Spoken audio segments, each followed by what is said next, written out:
Olá, turma! Mais uma aula, mais um pouquinho da nossa apostila. Hoje a gente vamos relembrar um pouquinho a nossa outra aula, né? Que o vídeo ficou um pouquinho corrido lá no final. Então, vou voltar um pouquinho lá na nossa aula para depois a gente entrar em educação infantil. Hoje a gente tem 3 vídeos, tá? Além deste que vocês já estão assistindo, que sou eu que estou falando com vocês, tá bom? Então, aqui na nossa aula passada, né? Peraí que eu fechei aqui a apostila. A gente falou sobre essa lista de dicas, né? Que podem ser úteis para os iniciantes de EJA. Então, reserve bastante tempo para dar a sua aula. Então, não tenha pressa de concluir a sua aula. Trace o seu planejamento, formule bem o seu objetivo e gaste bastante tempo na explicação para que aonde você quer alcançar o seu objetivo. Preocupe-se com os procedimentos escolares, ou seja, essa dica complementa a de cima, né, que vem dizendo que não tem facilitadores como afazeres. Ensine aquele que você julga importante. Então, você vai ensinar de acordo com o que você acha que o que realmente vai levar ao seu objetivo. Gaste mais tempo nesse procedimento, né, explicando aquele assunto para que você possa alcançar o seu objetivo com seus alunos. Preste atenção ao ritmo da turma, né? Então, você tem uma turma muito mista, jovens, meia-idade, idosos, pode ser que a sua turma seja muito mista. Então, você tem que ter aí, um conhecimento de como a abordagem também diante desses alunos, né? Prepare-se para os alunos rápidos. Então, você tem, às vezes, alunos que você dá o trabalho e ele, acabei. 10 minutos depois, acabei.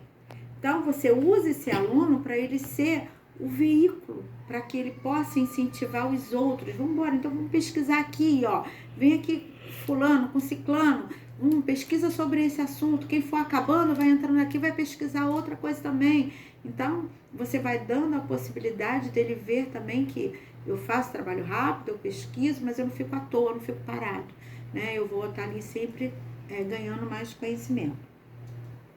Cuidado com a infantilidade, né? A gente precisa entender que a gente está dando aula de educação de jovens e adultos, mas a gente não pode infantilizar a turma, né? A gente precisa ter um vocabulário mediante esses alunos e ter esse respeito diante dessa educação, tá? Então, vamos começar a nossa aula realmente de hoje. Prática pedagógica da educação infantil. Tá? A gente começa a nossa aula falando sobre a prática pedagógica da educação infantil. E a gente tem 3 vídeos hoje, né? Um falando sequência didática para a educação infantil, rotina na educação infantil de acordo com a ABNCC e a roda na educação infantil, tá bom? Então, vamos lá. Vamos lá começar o assunto. Página 6, tá? Da nossa apostila. Eixos do currículo. As práticas pedagógicas que compõem a proposta curricular da educação infantil devem ter como eixo norteadores as interações e as brincadeiras e garantir as experiências que promovam o conhecimento de si e do mundo por meio de ampliação de experiências sensoriais, expressivas, corporais, que possibilite movimentos amplos, expressões da individualidade e respeito pelo ritmo e desejos da criança. Segundo, favoreço a imersão das crianças nas diferentes linguagens e o progressivo domínio por elas de vários gêneros e formas de expressão, gestual, verbal, quase que não saiu, né? Verbal, plástica, dramática e musical. Terceira, possibilite às crianças experiências e narrativas de apreciação e interação com a linguagem oral e escrita e convívio com diferentes suportes e gêneros textuais, orais e escritos. Quarto, recrie em contextos significativos para as crianças relações quantitativas, medidas, formas, orientações, espaços temporais. Vamos lá no 5º. Amplie a confiança e a participação da criança nas atividades individuais e coletivas. 6º. Possibilitem situações de aprendizagem mediadas para a elaboração de autonomia da criança e nas ações de cuidados pessoais, auto-organização e saúde e bem-estar. Né? Então, vamos lá. 7º. Possibilitem vivências éticas e estéticas com outras crianças e grupos culturais que alarguem seus padrões de referências e de identidades no diálogo e conhecimento da diversidade. 8º. Incentive a curiosidade, a exploração, o encantamento, o questionamento, a indagação e o conhecimento das crianças em relação ao mundo físico e social, ao tempo e à natureza. 9º. Promovam o relacionamento e a interação das crianças com a diversificadas manifestações de música, artes plásticas e gráficas, cinema, fotografia, dança, teatro, poesia e literatura. 10º. Promova a interação, o cuidado, a preservação e o conhecimento da biodiversidade, da sustentabilidade da vida na Terra, assim como o não desperdício dos recursos naturais, né, e que venha propiciar a interação e o conhecimento pelas crianças das manifestações e tradições culturais brasileiras. E o 11º, possibilitem a utilização de gravadores, projetores, computadores, máquinas fotográficas e outros recursos tecnológicos e mediáticos, né? Ou seja, todos esses recursos que a gente acabou de falar aqui, esses eixos curriculares, né, o qual a gente promove todo esse conhecimento diante do que a gente propõe, né, para o ensinamento da educação de jovens e adultos, ver essa criança como um todo. Né? Você trabalhar essa criança, não só a leitura, a escrita, que ela venha aprender as vogais, ou os números, ou as cores, não. A gente vai trabalhar essa criança como um todo, né? Psicológica, emocional, motor, vocalização dessa criança, a oralidade, o que ela tem de melhor para oferecer. Então, a gente vai ali despertar nessa criança, às vezes, a vontade de fazer um teatro ou de cantar, né? O que realmente ela tem para oferecer ali. Às vezes, você põe uma criança para fazer um desenho e automaticamente você vê que ela tem uma disponibilidade muito maior do que as outras para desenho, né? Meu desenho são péssimo, né? Meu desenho é infantilizado demais. Eu não tenho nenhuma habilidade para o desenho. Mas, às vezes, eu vejo crianças com idade, de 5, 6 anos, uma habilidade de desenho espantosa, né? Então, você vai ali, gerar despertar nessa criança um interesse cada vez mais por essa habilidade que ela tem. Então, vamos lá, continuando. As creches e pré-escola, na elaboração da proposta curricular, de acordo com as suas características, identidade institucional, escolhas coletivas e particularidades pedagógicas, estabelecerão modos de integração dessas experiências. Ou seja, cada escola vai ter o seu jeitinho de trabalhar, né? Claro, todas têm que seguir um currículo, tá? Mas cada uma vai pender para um lado, outra vai pender para o outro, e a gente vai entender isso agora. O que é sequência didática?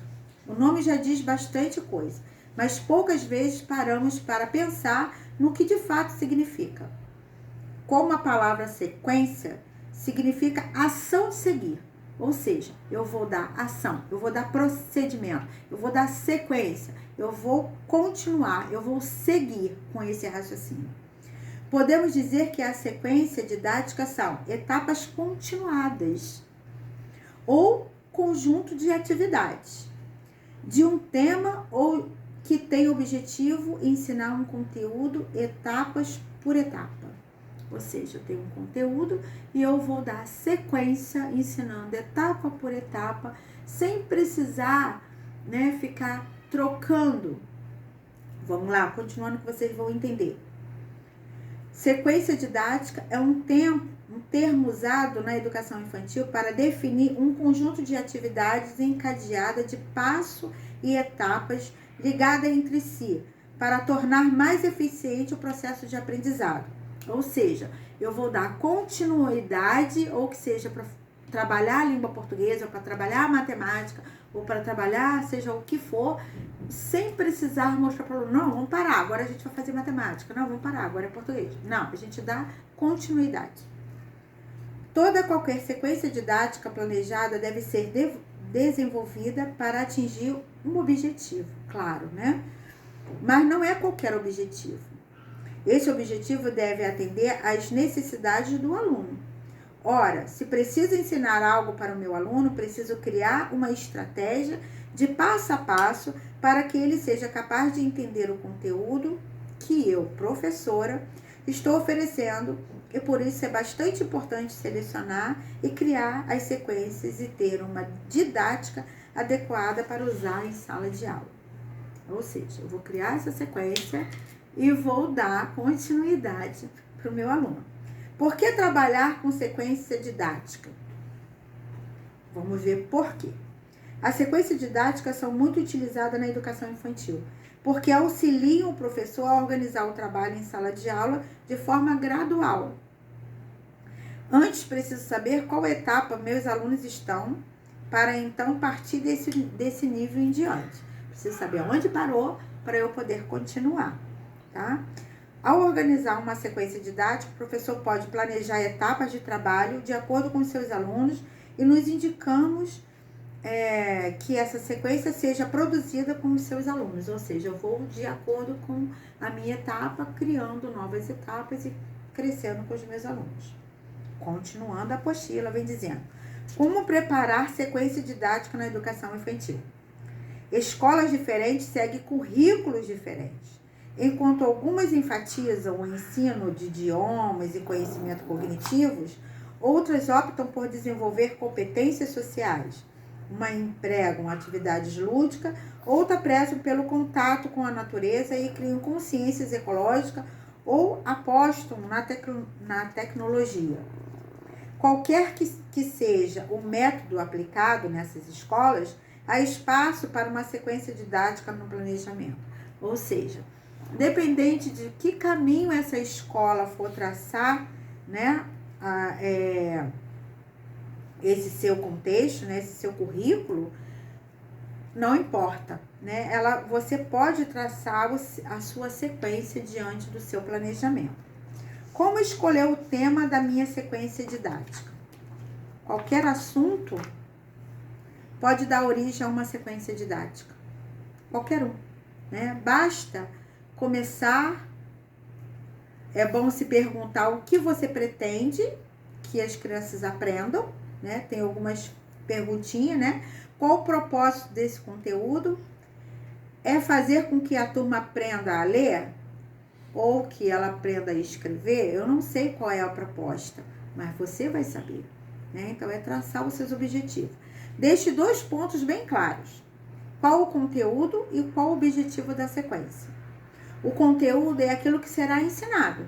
E o objetivo é aquilo que você espera que o teu aluno aprenda, né? Eu quero que o meu aluno, no final, seja capaz de apontar quais são os animais domésticos. E ali é o meu objetivo. Eu quero que no final meus alunos cheguem lá, esse é o animal doméstico, esse é o selvagem, esse é o doméstico. Ok, consegui o meu objetivo, né? E ali eu vou traçando a minha sequência. Então, vem ali, ó, a partir desse questionamento, o professor será capaz de traçar uma sequência de atividades. Ou seja, A escolha está longe de ser aleatória.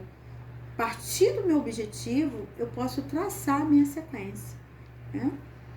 Cada atividade, cada experimento, jogo ou brincadeira deve acrescentar algo ao desenvolvimento das crianças, para que elas consigam evoluir.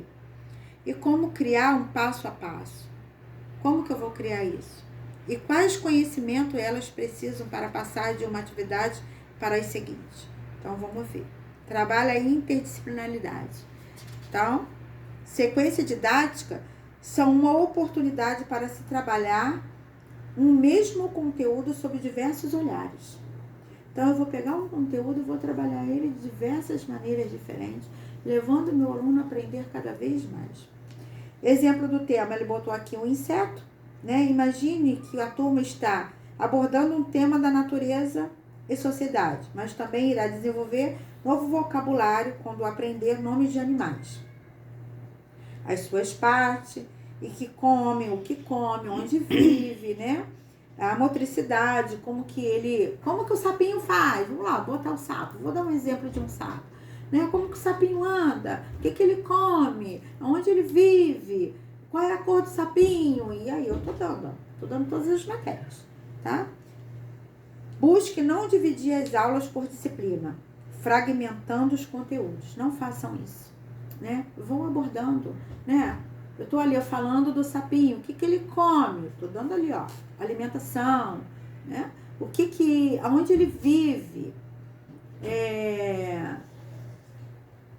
aonde é um animal o quê? Como que é a pele do sapinho? Qual é a cor do sapinho? Quantas patinhas ele tem? Né? O que o sapinho tem? Quantos olhinhos? Quanta boquinha? A gente vai fazendo essas perguntas. E ali o aluno vai aprendendo matemática, vai aprendendo cores e vai aprendendo outras coisas mais. Outra vantagem é valorizar os potenciais de cada aluno, já que a sequência permite que eles sejam expostos a diferentes formas de trabalho em que pode ser sobressair. Ou seja, tem aluno que vai gostar de fazer um desenho, tem aluno que vai gostar de montar uma pecinha de teatro, tem aluno que vai gostar de ir lá na frente falar sobre o sapinho, não importa, né? Mas você vai ali, ó, dando a possibilidade dele mostrar o que ele tem de melhor. Então, educação infantil e algumas etapas que devem estar presentes na sequência didática. Vamos lá, primeira dica. Explorar as habilidades socioemocionais. Ou seja, são atividades que permitem que as crianças identifiquem sentimentos, emoções, organização social. E o foco é autoconhecimento e a socialização e interação com os coleguinhas. Eu gosto muito de trabalhar isso com aquelas carinhas dos smiley, né? Carinha de triste, carinha de feliz, carinha de raiva, carinha de magoado, de triste, e assim a gente vai fazendo. Adoro trabalhar com essas carinhas. Dica 2, explorar os sentidos. Nessas atividades, o foco é a descoberta da visão, audição, tato, olfato e paladar. Então, eu vou pegar os 5 sentidos e vou trabalhar aí. Vou tampar o olhinho, vou fazer ele contar, descobrir o que é, né? Tampar o olhinho e fazer ele cheirar para ver se ele sabe, se ele descobre. Tampar o olhinho e fazer ele experimentar um suquinho de limão, ou até mesmo o limão, ou alguma coisinha docinha, para ele poder me dizer o que é doce, o que é salgado, né? O que por aí vai. Terceira dica, explorar a linguagem. Então, aqui entra as atividades em que a turma trabalha a linguagem oral e escrita, como, por exemplo, a música, o desenho, as outras mídias, como vídeos, jogos online e assim por diante. A quarta dica é explorar conceitos matemáticos. Ocorre quando são apresentadas noções de maior ou menor, perto e longe, formas geométricas, números, soma e subtração. E a quinta dica é explorar conteúdos específicos, ou seja, finalmente há espaço para o aprendizado de temas específicos como a natureza, literatura ou arte, entre outros. Durante a sequência, garanta que haja um equilíbrio entre atividade individual, em dupla ou coletiva. Nós precisamos estar ali intermediando esses alunos para que eles venham aprender cada vez mais. A educação infantil é uma educação ao qual o professor ele é um espelho, mediante para o seu aluno. Né? Qualquer deslize nosso, ele vai ser reproduzido pelos nossos alunos. Então, nós somos a base, nós somos o alicerce desses alunos. Então, que possamos ser conscientes daquilo que a gente faz em sala de aula, daquilo que a gente promove para que esses alunos aprendam cada vez mais, né? Sabendo que o futuro da nossa nação está na mão dos pequenos, né? Um beijo para vocês. Mais uma vez eu venho falando sobre o nosso trabalho. Não deixe de entregar o nosso trabalho na próxima aula. Estudem para a prova. E um beijão no coração de todos vocês. Fiquem com Deus. Tchau.